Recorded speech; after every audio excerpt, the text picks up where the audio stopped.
All right. Welcome back to the Works Podcast, everybody. I'm your host, Samuel Ashkenazi. I got a couple quick reviews for you right in the beginning here, and then we're going to have an awesome interview with star of Dawn of the Dead from 1978, Gaylen Ross. Really excited to have her on the show. We're going to talk about, of course, Dawn of the Dead. We're also going to talk about some of her later work, like Killing Kastner and some of her other awesome documentaries that she's done. So just stay tuned, and we'll be right back after a couple quick messages. If you're local to Long Island, New York, and need movie recommendations, subscribe to the Long Islander newspaper, where you can catch my movie reviews and theater write-ups every week. We cover everything from local businesses, food and drinks, town events, and sports. Subscribe at longislandernews.com for only $35 a year. The Works podcast is sponsored by Reset Lift. You know, I love going to the gym, but I need the right clothes to go in. Our friends over at Reset Lift have created the perfect gym attire for you, because their whole goal is to inspire you to be the best version of yourself. Go to resetlift.shop/Scareworks right now to get exclusive offers on t-shirts, tanks, hoodies, shorts, joggers, sweatpants. You name it, they have it. Use discount code SCAREWORKS at checkout to receive 10% off on merchandise.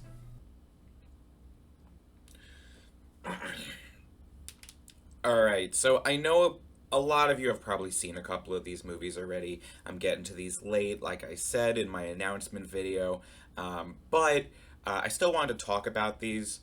The first one that I saw was Abigail.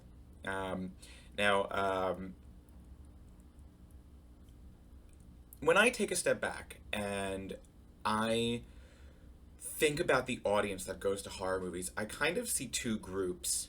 I see a group that likes concept, and I see an audience that likes substance. The substantive horror movie, your psychological thrillers or your best ghost stories like The Shining, The Exorcist, or something more recent like Late Night with the Devil or Hereditary, these types of movies use suspense and writing and dialogue and to motivate the characters into morally gray positions or behaviors that they wouldn't normally exhibit, and the fear comes out of the performances, the direction, and the storytelling. The other group is your image-based conceptual horror films, your slashers, gashers, and mashers, right? Blumhouse loves to make these types of movies, right? The Nun, Megan, The Purge. While these types of movies are often simpler in their storytelling, this also contains some of the genre's best, right? It has Halloween, Texas Chainsaw Massacre, Friday the 13th. These images live on and become part of the iconography, right? Become part of the culture. Abigail is the latest movie from the filmmaking team known as Radio Silence. They're responsible for Scream 5, whatever we're calling that. Scream 6, VHS, Ready or Not. And Abigail falls squarely into this concept category, right? Suffice to say, I'm an audience member of the other team. I like the substantive. But, look, I wasn't a huge fan of Abigail. It shouldn't be a surprise if I'm kind of in the other team, generally speaking. The concept is intriguing enough. It's a group of thieves steal a child of a wealthy businessman and hold her for ransom. If they had just stopped there in the trailer, this movie might have been a different experience. But unfortunately, as other reviewers have pointed out, to market movies these days, they must reveal everything to us. The young girl they steal is a vampire. It's not just any vampire, though. She's a ballerina vampire. And, snapshot, there's your image, right? There's your concept. A young girl in a tutu with fangs and blood. Let's rock and roll, right? The criminals, they're all trapped in this safe house holding her for ransom. They're led, I guess, by Melissa Barrera as she navigates the house while Abigail picks them off alien style one by one. In no specific order. I mean, the characters are unbelievable. The big reveal of this film is spoiled in the trailer, and therefore, as an audience, we just know it's coming. So I mean, it just kind of becomes a predictable show of events, and it's never actually as frightening as I think it wants to be, and it's not particularly taking itself very seriously either. I mean, the cast does what they can with the characters, but I mean, they're really more caricatures that they're given to play. My biggest gripe with this film, though, is the dialogue. You know, as you may be familiar, or you may not be. As an average viewer, you may not know this term, but I mean, the term expositional, very simply put, expositional dialogue is when the characters spell out exactly what they're going to do, beat for beat. Kind of like this great scene in Airplane. Tomorrow, why don't we drive up the coast to that little seafood place and... What's the matter? My orders came through. My squadron ships out tomorrow. We're bombing the storage depots at Daiquiri at 1800 hours. We're coming in from the north, below their radar. When will you be back? I can't tell you that. It's classified. Now, in real life, people don't actually talk like this, right? The characters in Abigail do, though. Almost exclusively. For 2 hours. It, for me, became unbearable. The competent cinematography, and I will give Alisha Weir does an incredible performance, especially for a child actress. But I did not find these things to be a redeeming enough factor for me. I just wasn't feeling this movie. And again, that could just be bias, right? Because it's not my type of horror film. I have seen that the audiences have mostly responded pretty positively to this. I think on IMDb, last time I checked, this had a 7.1. On Rotten Tomatoes, it was falling somewhere in the 60s. So, I mean, obviously you guys liked it. But, I'd love to hear your thoughts. For me, this just wasn't my type of film. Moving on. The next one I saw is another weird one. I did enjoy this one, but whoa.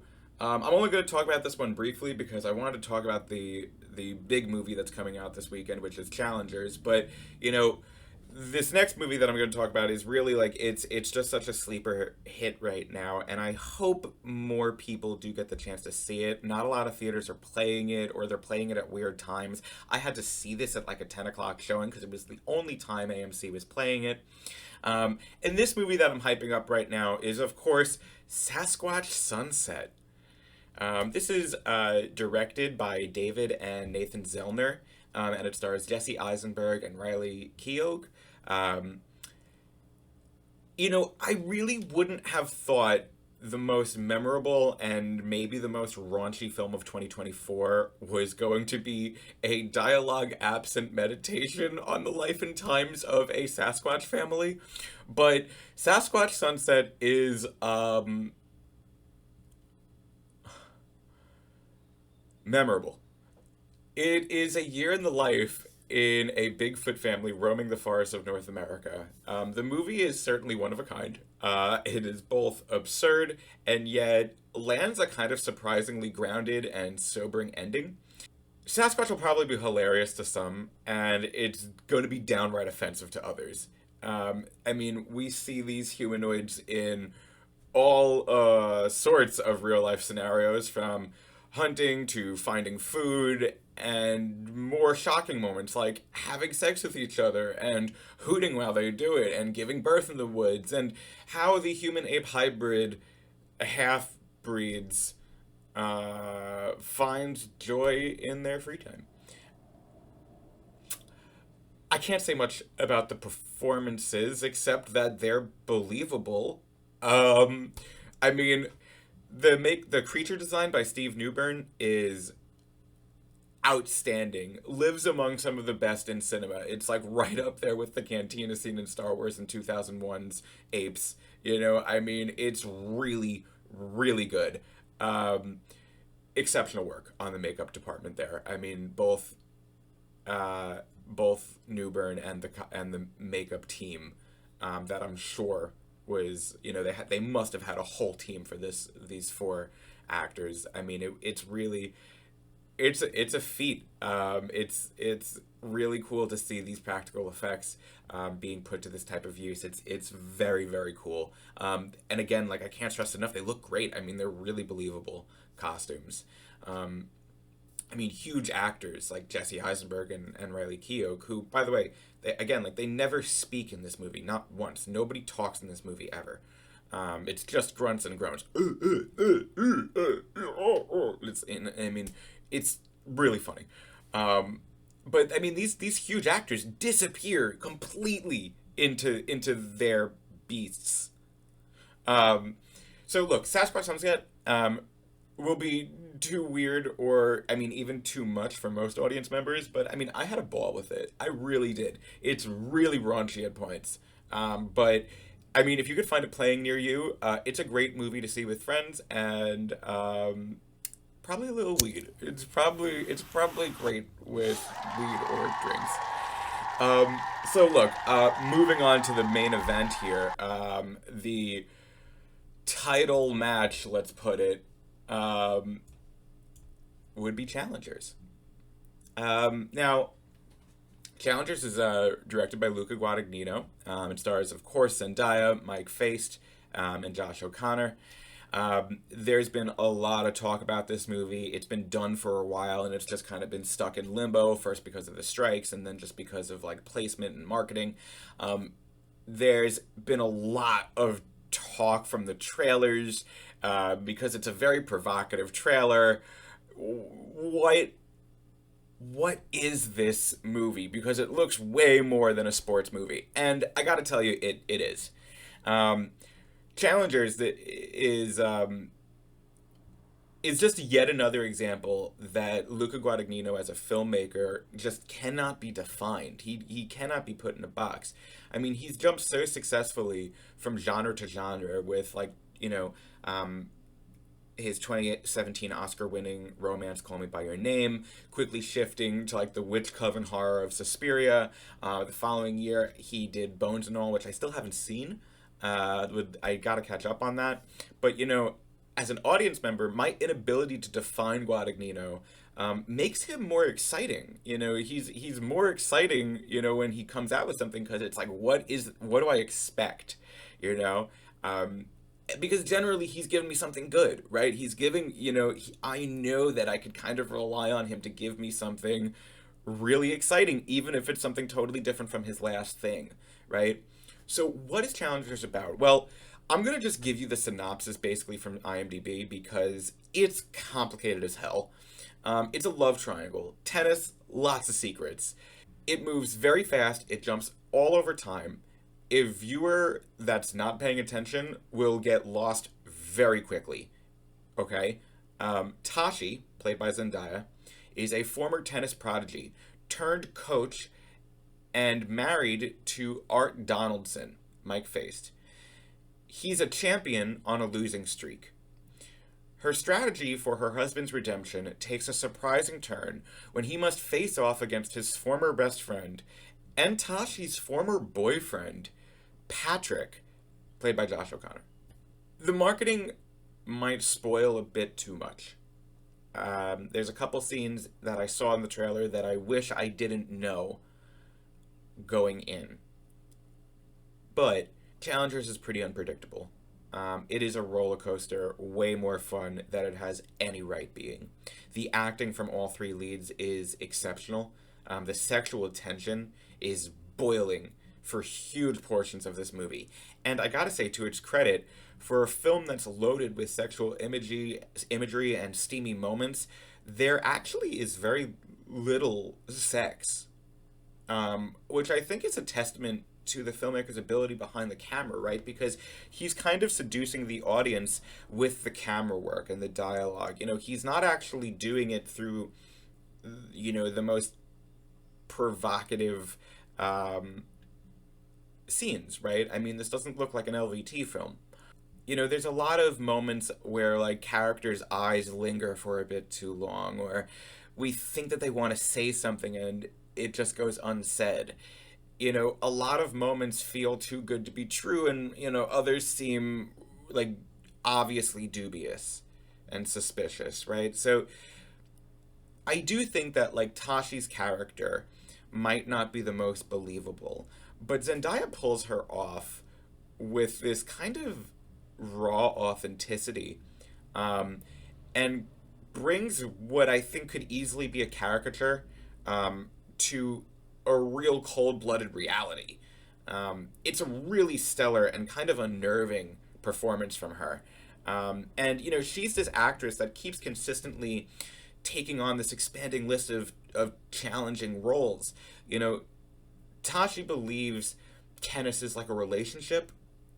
When you play real tennis, you truly, like, understand the other person. And, you know, Tashi brings this philosophy to her relationships with both of the men. Patrick and Art have this long history together. Mike Faist and Josh O'Connor are really both captivating in these really, like, sexually charged performances, you know, of these two men competing.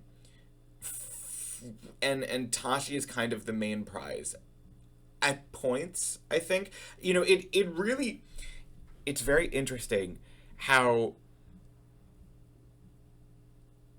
our perspective changes so much over the course of this film, and it's a real, you know, it's kind of an you know, a real meaning of the word of the phrase, like, nail biter, right? Like, it's constantly keeping us guessing, in a sense, which I found so cool. I mean, it was really an exciting experience in the theater, I have to say. You know, and look, I'm not a sports guy, right? I don't think I've ever watched a match of tennis on TV in my life, but I mean, I would give it a shot after this. Using tons of editing tricks and really innovative camera techniques.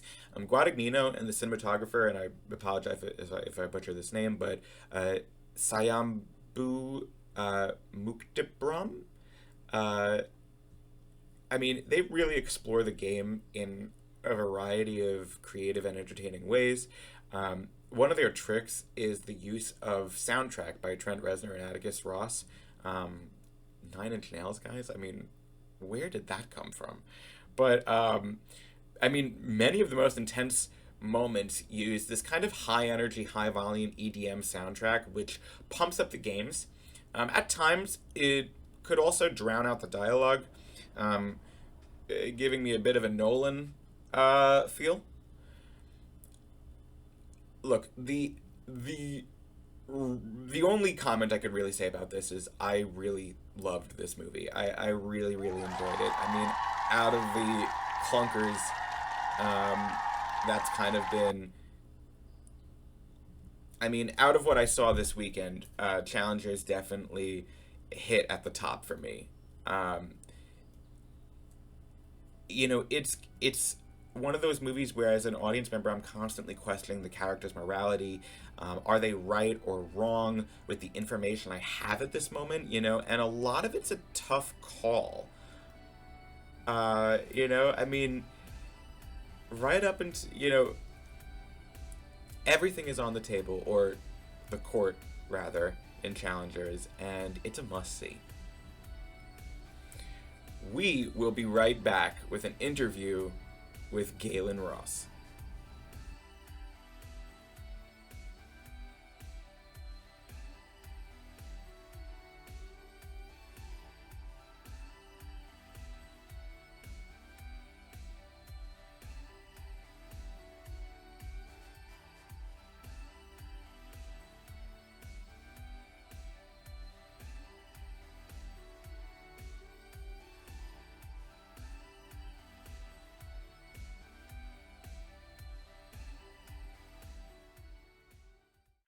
Welcome back to the Works Podcast, everybody. I'm super excited for today's guest. Gaylen Ross is a multi-talented director, writer, and producer known for documentaries like Killing Kathryn and Kara's Peace. But of course, many of you might know her from her earlier work as Francine in George A. Romero's Dawn of the Dead or Becky Vickers in Creepshow. I'm super excited to have Gaylen on the show today. For my Patreon viewers, Gaylen will be audio only for this one, but don't you worry because you're still getting this a week before everyone else does. Gaylen, welcome to the show. Thank you, Sam. Thanks for having me. Of course. So I first met you between screenings of your films at the Cinema Arts Center here in Huntington, and the crowd walking into Dawn of the Dead could just only be described in the most affectionate terms. I mean, everybody was just so hyped to be there. This film has gained such a huge following over the years. When you were making it, did you have any idea of like the journey this film would take you on? I didn't think anybody, including George, realized that 45 years later, that, next generations would be talking about it, watching the film, and be so devoted as they are.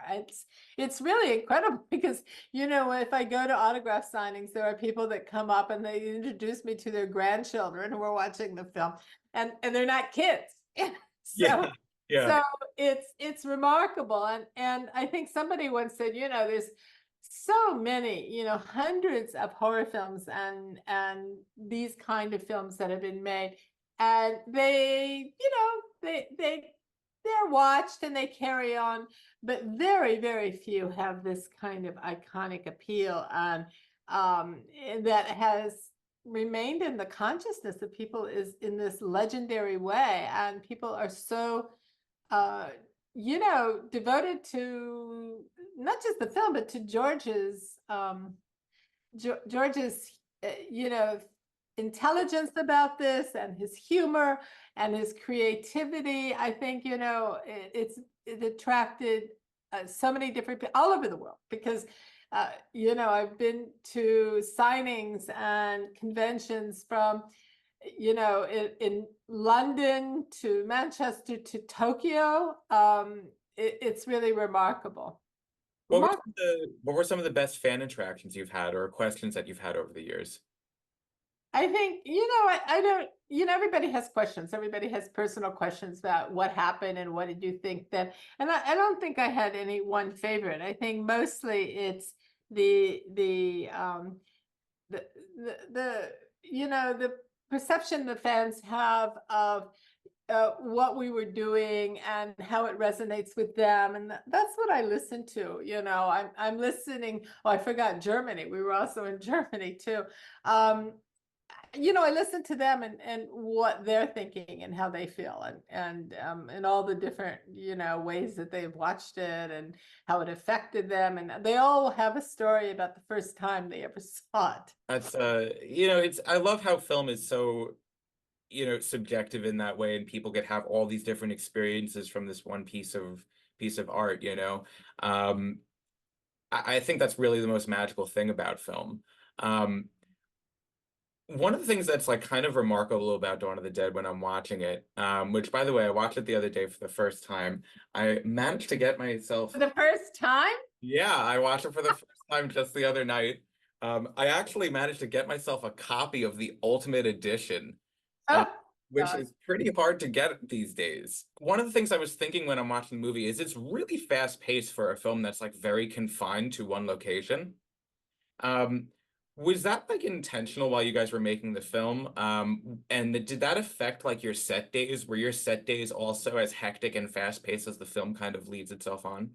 No, I think was the opposite, because the film being shot was it was much slower. I mean, if you think about the zombies and the chase scenes and the way that zombie films happen now, whether it's 28 Days or, I'm not sure what, you can name Walking Dead or, everything's very fast when it's being shot. I think the fast pace that you're recognizing probably was in the edit, except perhaps with the bikers and, you know, those crazy guys and Yeah. stunts that were happening. But mostly it was pretty slow in that, you know, the zombies were not fast, and the chase scenes were relatively normal. I mean, in terms of the pacing, I think it was the fast editing, and I guess that was, if I'm wrong, I hope not. Was that Pat Buba who? No, yeah, that answered the question. Pat Buba, who's the was a brilliant editor, and went on to do, you know, great things in Hollywood and with Martin Scorsese and Thelma Schumacher and Al Pacino. I think he was on retainer to Al Pacino for several years because he was doing Looking for Richard. But that was, I think, extraordinary editing, because actually the camera, you know, the camera was pretty stable. It was, yeah, static. It was not moving a lot. There were not a lot of tracking or, you know, camera shots that were on rigs. So yeah, that's what you're probably responding to. Zombies fell over into the fountain slowly. Zombies walked slowly. Zombies, you know, the question is, zombie was chasing me slowly. You know, I try not to compare to the 28 weeks or 28 days later zombies, because they're so aggressive. Or the sequel, or not the sequel, the second, oh, I don't know what you want to call it, the remake of Dawn of the Dead, which was not really a remake, it was just another idea. But the zombies, of course, were completely different in that. Well, you know, I was actually going to ask you about that. You know, so like you're part of one of the, you know, one of this growing group of actors that has been part of this iconic film that was remade. I am personally not a huge fan of the remake, and generally, like, I'd say that they don't do the original justice. There's exceptions to that rule. But I mean, when you saw Dawn of the Dead in 2004, you know, it's definitely a different film. I have seen both of them, you know, now. And it's definitely a different movie. What was your thoughts on that, you know? Well, I don't consider it a remake. I consider it a different film, because I mean, you know, none of the sensibilities of George was in that second film. I mean, the storyline was similar. The mall was there, but I think that was sort of it. I think I don't think, you know, and a lot of fans love it, and a lot of people loved it, and good for them. You know, I mean, I think that's fine. I just think it's a different film. I think George's, sorry, this my dog is now gonna bark for a second, because the dog, wait a second. The dog next door, they have some social connection here, so when one barks, the other one starts. That's how the dogs communicate. That's their Yeah, it's like, yeah. it's the news. Yeah, that's the news. I was gonna say that you know, going back to the other film that was named Dawn of the Dead, a lot of people like it, a lot of fans like it, but I think they also separate it. It's not George's film, it's not George's sensibility, it's not his humor, it's not the way that, you know, not just the zombies, but the characters had no real story lives themselves. Although, you know, I mean, I love the actor. I mean, Sarah Polley's fantastic, and she's an amazing director in her own right now. And yeah. You know, it's funny that both of us ended up as directors. I was thinking about that too. I didn't have that as a question, but it is an odd parallel. Yeah, it is. The two of you. She's great, but you know, it's just a different film. I mean, I think what was closer to George's heart, I'm sure, is, you know, was definitely Shaun of the Dead. And I would also say, you know, newer things, like I think George would have really liked the way the Last of Us was done, especially, you know, I think there was the episode that was a sort of a tribute to the mall scene that they created. Yes, episode 7, I believe. Yeah, it's funny, they couldn't find a mall, you know, they couldn't find a mall that reflected the same kind of mall that we filmed in at the time. Either they were too upscale or they were in such disrepair, so they had to create one virtually altogether. It was pretty funny. But and the other one I was thinking, of course, I think George would have loved Jordan Peele. I mean, that Get Out and all of his other. Well, yeah, I mean that's very much it. Yeah, I was gonna say, I mean, out of the horror makers of today, few are as maybe socially conscious as George was. Jordan Peele might be one of the few like working right now that I think actually is. Which modern films do you think are kind of propping up his legacy? Oh, definitely Jordan Peele. Yeah. Definitely. That are frightening, that you follow the characters, that you get engaged by, that has social, relevance without hammering it with, over your head, but, through humor. And being so, I mean, yeah, no, there's no question Jordan Peele is, of his films, I'm not sure about the television things that he's been doing, but definitely the films and Jordan Peele. I mean, I'm not a horror fan, so I will not go out of my way to see any film in the theater that's a horror film, but I will always go to see a Jordan Peele film. So I'm curious, being that you're not a horror fan, how do you end up in like two of the most iconic horror films like in the genre? I mean, you have Creepshow, you have Dawn of the Dead. How did you end up in those two? Look, I mean, actors are looking for work, and I think that there was an audition, and I didn't know who George was, and I didn't know Night of the Living Dead, and so I auditioned, and I actually did a monologue that scared George. He thought I was doing. It was a speech from a play by Claude Von Italy, who I later told him, I said, thanks a lot. You look what you did to my career. I took your monologue. I got a horror film. He thought that was pretty funny, but it was a speech about being safe, and that you're never safe, and then somebody about crossing the street, and were they really safe, and that maybe they were hit by a car. So George thought that I really had come from a situation where somebody was hit by a car. So I said, no, George, it's okay. I was just acting, So he was scared. So I think that impressed him, that I could scare him in a monologue. You must have been convincing. Yeah, I guess, But anyway, and then Creepshow was just fun, George had asked me if I'd like to do this role, and I thought, of course, and who wouldn't want to work with Leslie Nielsen? I mean, come on, that was special. And then the last thing I did with George was I was working with him and Christine on casting the original script of Day of the Dead, which never was made, because that was the script that it was sort of it was George's vision of the and a Blade Runner kind of story that was very big budget, and they just didn't get the money. But I do remember it was very funny because, after Dawn of the Dead, people didn't know what that was, and it was zombies and horror, and it was getting bad reviews by some people. And,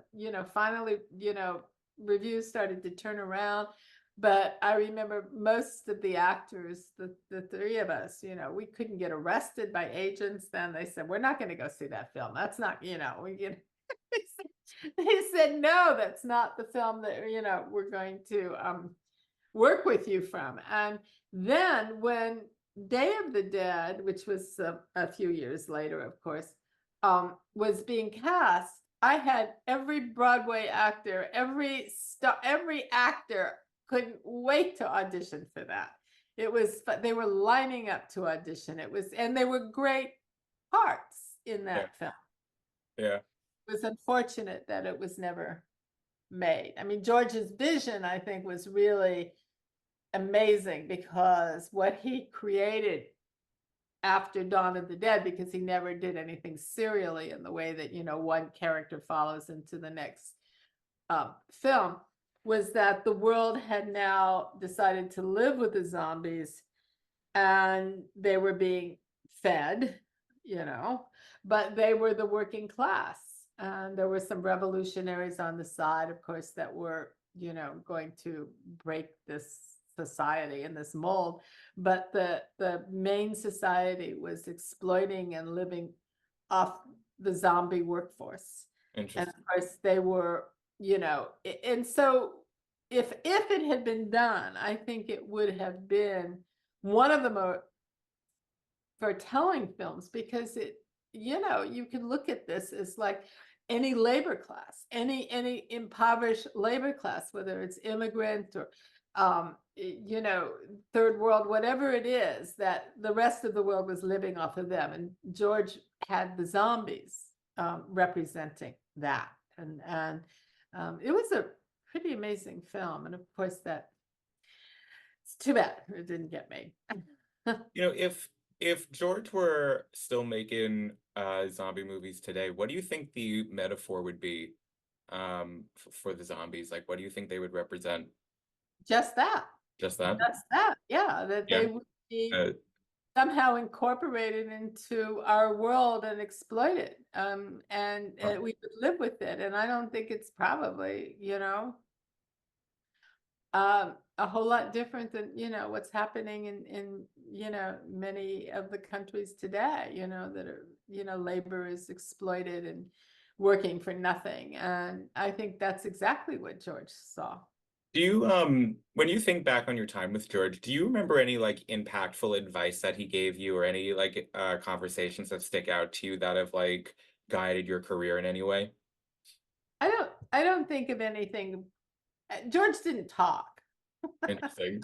He was a man of very few words. So you wouldn't like have conversations. He would laugh, or he would react or comment, but it wasn't like you sit down and have long conversations with George. The only conversations George and I would have would be about politics, and they were way after the films were made. And George and I, we would meet up at breakfast at these autograph signings and have long talks about the way of the world. But no, I think the biggest thing I learned from the most important thing I learned from George in terms of my own directing later on, actors, and even then on doing documentaries, was trying to, have,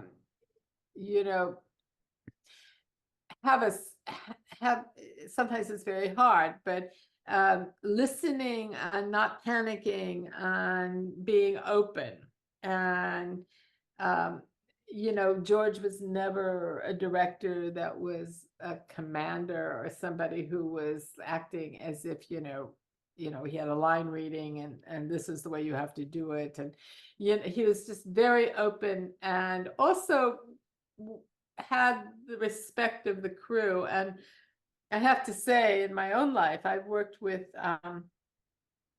my cameraman and my sound person, Bob Richmond and Eddie O'Connor, now for something like 30 years. And, we've worked together all this time. And that's one of the reasons. I mean, every time I have a film, I bring them in. But that kind of longevity, and George had that with the crew. It was amazing that they would do anything for him. You wouldn't have to ask them. They would say, which is really unusual for a crew. They would say, what can we do for you? Well, and that's that's also part of like having such a complete vision, is I think the crew responds to that. People respond to that when you have something, when you're bringing so much to the table. And George did that. He was really a pioneering filmmaker in so many ways. I mean, he's really influenced horror culture immeasurably. Yeah, I think you're right. I think that's true. I think it's an attitude of, generosity that George had that crew responded to. But I think that's interesting about a vision. I hear people when they say, talk about, Oppenheimer and Chris Nolan, they'll say, well, I wasn't going to go back to work, but then Chris called, Yeah. And that was like, I think Damon said that, Yeah. well, Chris Nolan called. So that was, there's certain people that have that special quality. And so when they call, you respond. So one of the interesting things, like if you ever do get your hands on one of these Dawn of the Dead, like Ultimate Editions, You know, it has multiple different versions of the movie in here. You have a theatrical version, there's an extended version, and there's even a European version that was edited by Dario Argento, who, you know, also does a lot of the soundtrack in this. What is your favorite version? Do you have one? No. I have no No. idea what's different among any of them. I have no idea. Interesting. Have you seen all of them? No, I have no idea if I have or Oh, haven't. No, probably not. You know, once in a while I've gone. The only versions I sat through the last time of the anniversary screening, and 2 years ago they brought out the 3D version, which I thought was great fun, and that I saw at Museum of Modern Art, which was amazing because they had a whole series of horror that summer, and they opened it with Dawn of the Dead. It was completely sold out. It was in 3D.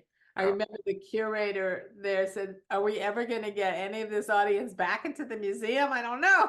But they were all there, and so yeah, no, I haven't watched it like that. But you know, people know the versions, and I have no idea, no idea.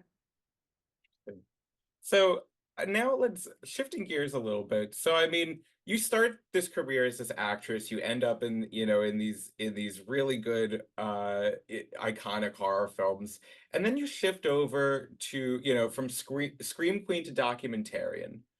So like The final girl. I was never the screen queen. I was the final. Well, no, I wasn't the final girl in Creepshow. That's true. I was not the final girl. final girl, scream queen, horror queen regardless. You know, so how did that transition happen? Well, I think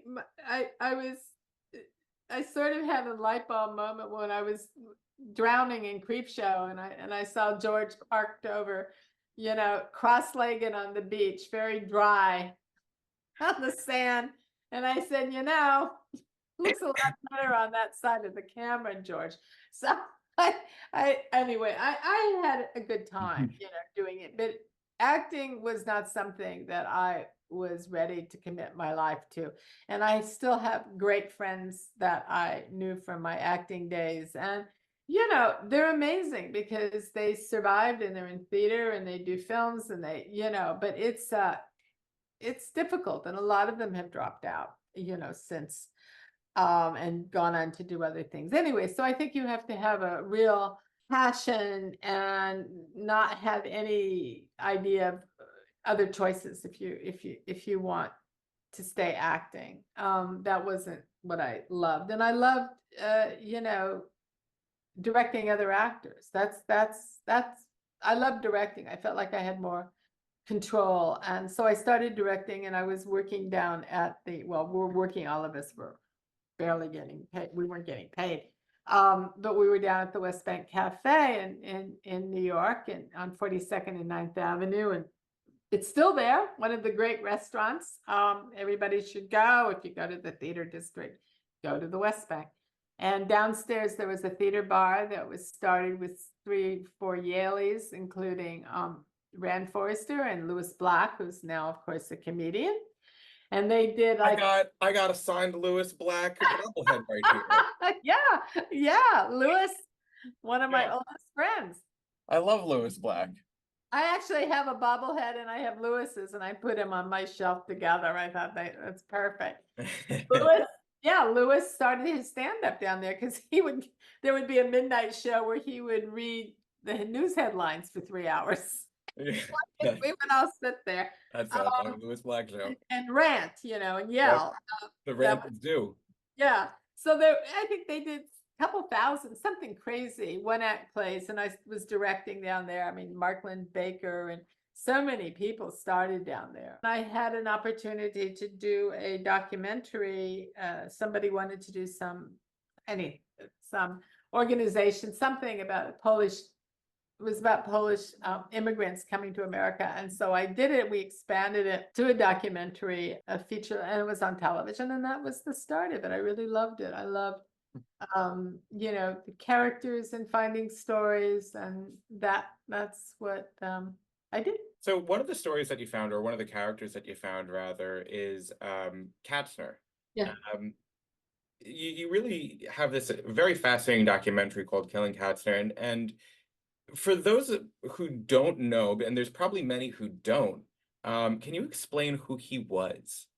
Oh yeah. Well, I mean the film Killing Costner, it's available on Amazon and also Vimeo on demand and a few other of those streamers. Like there's a website that has them all. But Killing Kastner, I had done a documentary about the Swiss banks and the Holocaust, and there was, the Swiss had kept the money from the Holocaust survivors because they didn't have proof of death certificates from their families. So this was a big scandal. There was millions and millions of dollars that had been held back. So one of the people said that they went to Switzerland and they went to claim their money when they were on the Kastner train. And I didn't know what the Kastner train was. And it turned out to be, in the middle of the war, Hungary was the last of the countries to be occupied.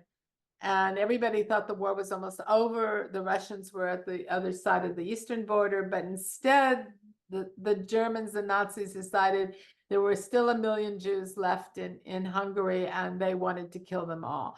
So in this rapid movement to ghettoize and deport Jews, there was one Jew, Kastner, who was part of a very, very small group of rescue of other immigrants coming into Hungary at the time. And he had the courage and the guts to negotiate directly with Adolf Eichmann, promising him things that he knew that could never be delivered if they could rescue a train of Jews. And almost 1,800 Jews were put onto a train, and they stopped and kept them in Bergen-Belsen, a concentration camp, for a while until more promises were made, and then they were all released to Switzerland alive. And another tens of thousands were brought to a labor camp instead of to Auschwitz in part of this negotiation, this deal, almost 100,000. So it was quite remarkable. And what happened though was that Kastner, when the war was over, he never left on the train. He stayed, and the war was over. He emigrated to Switzerland and then Israel, and then was considered by some as a collaborator because he couldn't save everybody, and so he was blamed for the ones that he didn't save. It was interesting to me. And then it was a complicated thing, but he was assassinated finally in Israel. And his legacy was tarnished by the accusations. Well, that's actually a great segue to the next question I had, which was, in Killing Kastner, you spend a lot of time with the Kastner family, but then you also spend a lot of time with the man who ultimately assassinated him. Does that ever become complicated as a filmmaker? And is it hard for your emotions not to get involved at that point? For me, it was just I was telling a story, and both not that both sides of the story are valid, that there was any justification for assassination, but the assassin in particular was somebody who was turned by philosophy and extremism, and who had not started out that way, and quite frankly didn't end up that way by the time I had interviewed him.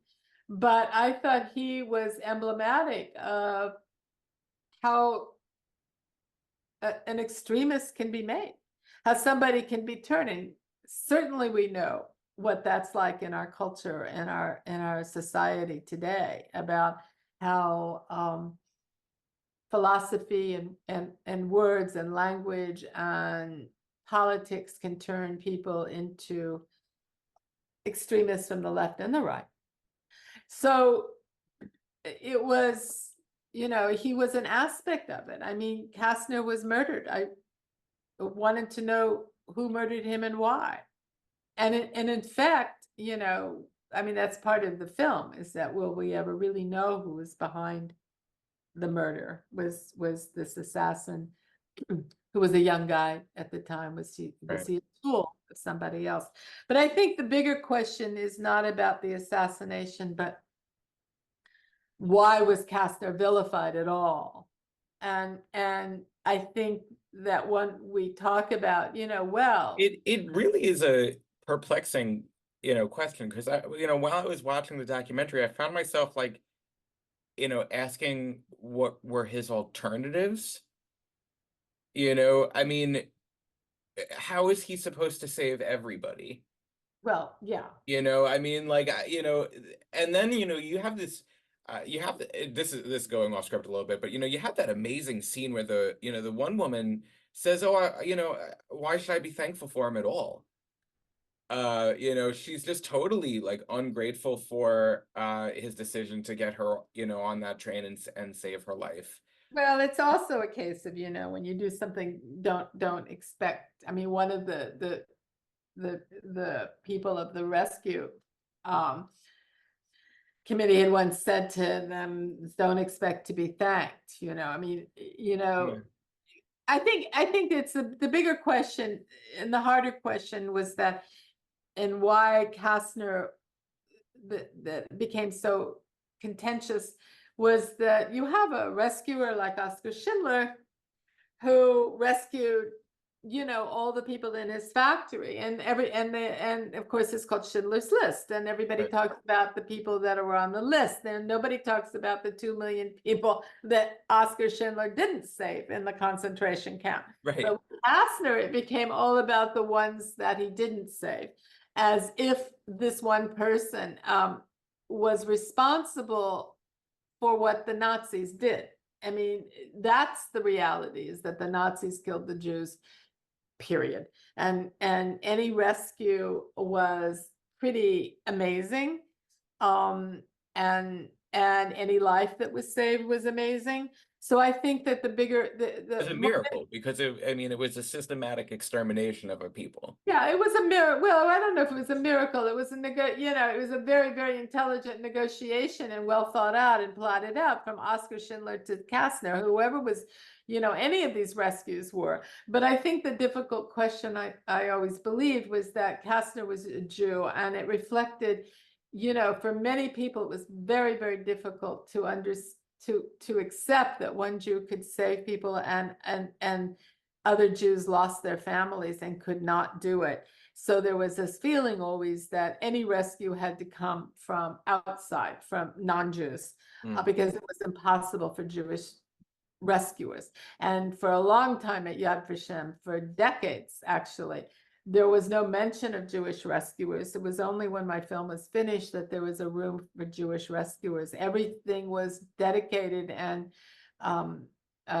built around the righteous Gentiles, which meant that non-Jews who saved Jews.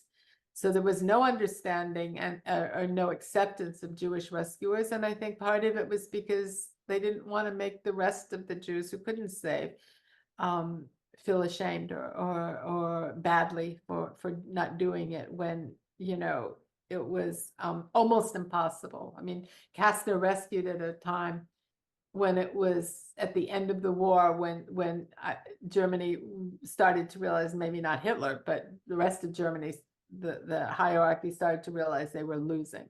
And so deals were trying to be made with allies, and negotiations were there. And Kastner had the foresight to see the wedge and to do that kind of thing, you know. When his controversies are brought up to survivors, like Kastner survivors, how did they respond? How did they feel? Well, they hid in the beginning, you know, that was part of the film in the very beginning. It's complicated and it's too difficult to go into for the podcast here, but in the beginning, you know, they felt guilty for having survived. That 500,000 Jews in Hungary perished, and they survived. And little by little, you know, and then when my film came out, and you know, they started to, Israel also changed, understanding that survival itself was heroic. Um, and so they were no longer, as they said, had the mark of Cain on them. It's very painful for them, but now it's different, of course. You know, you have this, there's another powerful scene in Killing Kastner, where this young man, I believe his name is Tamir, he argues that a street in a garden should not be named after Kastner. He's adamant about it. And I even asked you this question at the Q&A afterwards, but I just wanted to ask it again because I found it so fascinating. You know, you do present that Kastner is acquitted of this accusation of collusion in 1958, and yet these negative perceptions still kind of float around his name. What is Tamir's response, or any objector to Kastner? What is their response when you bring up that ruling? Well, come on. I mean, you're getting into very complicated Israeli politics and history, and it's too complicated. Rumors never die. Go to the internet. You can look up anything, and what is fact anymore? What is fiction? I mean, somebody will tell you that the sun rises in the east, and there will be 3 different websites and 20,000 tweets or X's, whatever you call them now, saying that's not true and it's a conspiracy and don't believe them. So, history, where is history? I don't know. It's very hard you can inform somebody of truth, and you can inform somebody of what's not true, and they will find opposite. What was the reaction to this film in Israel? Huge. It was huge. It was Yeah. huge. It was big here too. There were lines around the street, and when it opened in New York, people, I mean, even just screening it recently here, it was an almost sold out showing. Yeah, which was really surprising after all this time, and that people were still, I mean, of course, it's difficult right now, with Israel and extremism and the whole, all the things that are going on in politics. So, I mean, it has another sort of resonance now that it didn't have when I first did it. So I think I was very surprised too that well, let's talk first about, let's talk about this remarkable cinema, Huntington Cinema Arts. I mean, their subscribers are amazing, and they come out to films, and they support, not only by subscription, but they support, I mean, Dylan, the Skolnicks have this remarkable lineup of films that appeals to, such a wide audience, and their subscribers show up. It's really amazing. Not just for Dawn of the Dead. If you're new here, on the last episode of the Works podcast, I had director of the Cinema Arts Center, Dylan Skolnick, on. Give that a listen right after you listen to this one. Right. He's great. And his parents were great. His father was terrific. And Charlotte is amazing. Just loves the film. So now, what are you working on these days? Well, I'm working on a couple of films now. I'm working on, I'm finishing a boxing film that I started years ago is finally getting finished, and hoping that will be released somehow on Amazon or another streamer. Would that be Title Shot? That will be Title Shot, and there's actually a website, titleshotfilm.com, but you can see all my films that are coming up on my website, GR Films Inc. That link will be in the description below. Yeah, great.